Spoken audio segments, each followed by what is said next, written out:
Well, this is Steve Ridgel, and I'm recording this today with, one, with the help of Remy, my dog. And Remy likes to be out, and she likes to be involved in whatever's going on. So there's Remy. But I'm also recording this while my friend Joseph is mowing my yard. Now, I need to tell you a little bit about Joseph. You've heard me allude to him over the last 2 or 3 weeks. Joseph became a Christian 6 or 7 years ago. He struggled with some addictions, and he thought Jesus was the answer, and he was baptized into Christ. And right after that, he had some consequences of some of his life caught up with him, and he was incarcerated for about 5 years. But he kept his commitment to Jesus. He worked really hard to get clean, and that I admire things like that. And then he kept corresponding with our friend Gary. Gary had been involved in his conversion, and Gary communicated with him all through his incarceration. And Joseph kept telling him when he got out, he was going to get involved in church and live for Jesus. And boy, he did. He got out just about 6 months ago and immediately connected with Gary. They started coming to Gary and I go to church together, so Joseph was soon going there, and I really admired Joseph because pretty soon some guys started showing up at church with Joseph. Guys from the halfway house, guys he talked to about Jesus, guys he invited to church. And so one of those guys is the story that I've filmed about and I've blogged about it, John's conversion story. That's the Joseph that really influenced John to follow Jesus. And then Joseph reconnected with his old girlfriend, and she started coming to church. And she's engaged. Joseph has talked to her a lot about Jesus, and she's engaged in telling Jesus stories with us. And I expect I'll be doing a video about Angela fairly soon too.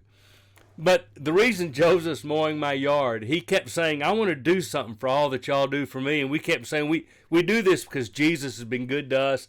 We want to be good to others. And he said, but isn't there something you can do for Jesus if I mow your yard? That'll free you from some responsibility. And so I'm filming this actually on a Saturday morning. Joseph's mowing my yard, and I'm videoing a couple of YouTubes, writing a blog, working on an article for a Herald Truth newsletter, and a couple of Bible classes for Hillcrest.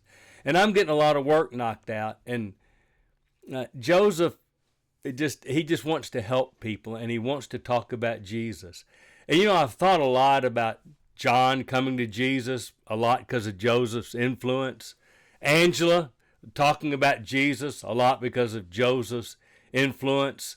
There are other people Joseph's going to reach for Jesus. Now, I don't want to make him out into some kind of Superman because he's just like every one of us. He loves Jesus and Satan hates him. So Joseph has to fight his battles, but I love him because he does fight his battles, and he really is trying to be the man God wants him to be, and I admire that so much.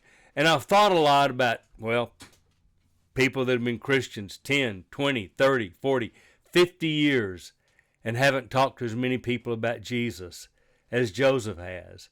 And so I'm going to tell you, you may think your life has been easy compared to his, and in some way it has, but we've all fought our battles. And I think we could learn something from Joseph. One is, don't take Jesus for granted. Be passionate about following Jesus. Number 2, let's talk about Jesus like Joseph. He tells everybody Jesus is the answer.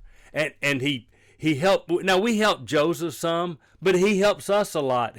Just like he's doing today. So this is Steve Ridgel saying, I think we all could learn something from the passion of Joseph. He's my brother and my friend, and I love him for his commitment to Jesus. And right now, I've got to quit this video because Remy wants to go out and supervise the mowing, and I'm going to see what's going on, and then I'm going to do some more things because Joseph is mowing my yard because of Jesus.